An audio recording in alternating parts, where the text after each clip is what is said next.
Hi, I'm Barack McCullough. I'm Brian Gu. I'm Neil Abraham.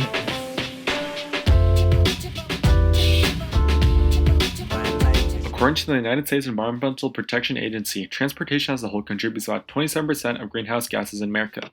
Within the transportation sector, medium and heavy-duty trucks make up 24% of transportation emissions, or about 415 metric tons of CO2 a year, which is 100 Olympic swimming pools. The trucking industry is also subject to stricter regulations due to these high emissions. With very little innovation in the creation of new truck designs, a new aerodynamic truck will be able to cut down greenhouse gas emissions and reduce fuel costs. To start off our research, we want to look at the issues of normal truck design so we know where we can improve them. Through the air chamber simulations, we discovered 6 main issues with the normal truck. The front of the truck had large amounts of pressure and drag built up. The mirrors and gap between the truck and trailer produced a lot of drag and low pressure zones. Underneath the truck were inconsistent pressure clouds. The truck did not fully cover the trailer. The air streamlines behind the truck were noisy. With this in mind, we knew what areas we can improve. Now we need to set performance criteria. We saw Tesla developing an aerodynamic semi-truck with 0.36 drag coefficient according to the air chamber simulation report. So we wanted to beat that as a baseline for the first criteria. With the frontal surface area being a part of the drag equation, the normal truck had a 3.9 meters squared frontal area, so lowering that was our second criteria. Lastly, our main goal for the whole project was to improve miles per gallon, so we set our third criteria as a 5 miles per gallon improvement. With that design criteria in mind, we looked to create our procedure. For each design, we drew sketches of things that we thought could work. We would go on a call to discuss design. Then, we collected all of the drawings and made a CAD using Blender. We ran our CAD through a crude simulator that we created in Blender using particle simulation. Once we had confidence in our results, we used Air Shaper, a professional aerodynamic software, to understand how our truck would perform in the real world. Based on these results, we researched more to understand why we got the results we did and put it into consideration for our next design. We started our design process with a cone-like design. After some refinement, the concept behind our design was that it could force air in 3 directions without disrupting airflow too much and without creating noise. In addition to this, we moved the container closer to the head to prevent pressure buildup.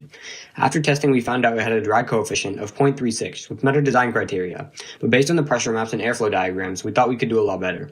After researching drag and the importance of airflow around the truck, we figured out what we were missing. The small wedge in front of our truck created a pressure buildup and a differential which created backward push. The wheels were also uncovered, which created a pressure buildup in front of them. Onto our blimp-like second design, we wanted to focus on smooth airflow and stopping pressure buildup. We modeled it off of a teardrop curve, the most aerodynamic curve, and we made sure to hollow out and cut out certain areas so that turning was not affected. We added a boat tail to prevent a low pressure pocket from being created. We also replaced the mirrors with cameras, as mirrors can account for as much as 3 to 6% of total aerodynamic drag of a vehicle. Additionally, we added side skirts to prevent air from going under the truck and creating noise. Lastly, we refined the attack angle of our wedge and were ready to test.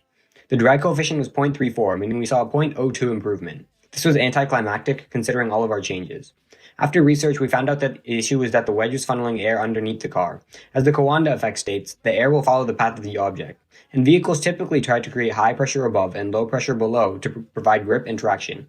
But because we had so much air underneath, we couldn't achieve this. Moving into our third design, which is our train-like design, we essentially cut the last design in half so that no air was funneled underneath, and then we rounded the front so our attack angle had less pressure buildup. The drag coefficient of this design was 0.29, meaning we saw a very significant improvement of 0.05. However, there was still pressure buildup in the front. Regardless, we were very satisfied with this, but we thought we could do even better and began to research some other aerodynamic devices that could help us. Going into our last design, we needed to find a way to generate even more pressure on top. One issue with our design was that the air going above would follow the Coanda effect and go with the curve, making it cover a longer distance than the air going below. Air moves faster when it has a greater distance to cover, and according to Bernoulli's principle, faster moving air has less pressure.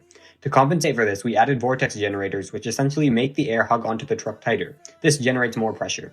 We also added diffusers to guide the air that goes under the truck, which reduces the energy loss to sound and also shrinks the low pressure pockets at the back of the truck. Lastly, we customized the boat tail design and we were ready to test. This design achieved a drag coefficient of 0.25, 0.11 greater than our first design, and 0.14 greater than the Tesla truck. Now that we had our final design, we needed to look into how we could implement it in the real world. So we got the help of an expert. We contacted Mr. Goel, the CEO of Samiops, a fleet management company. Here's a clip of our interview with him. But when it comes to bigger companies, they're looking at everything that they can because a truck that is more efficient to operate is more profitable, right? But just because the truck is more efficient doesn't mean that you have the full infrastructure there. Based on what he said here and other things he told us throughout the interview, we knew that our design wouldn't be that hard to manufacture. But if we wanted truck companies to consider our design, we would need to work on repairability and the driver's experience, and also overall practicality improvements. We wanted to focus on this for our next step.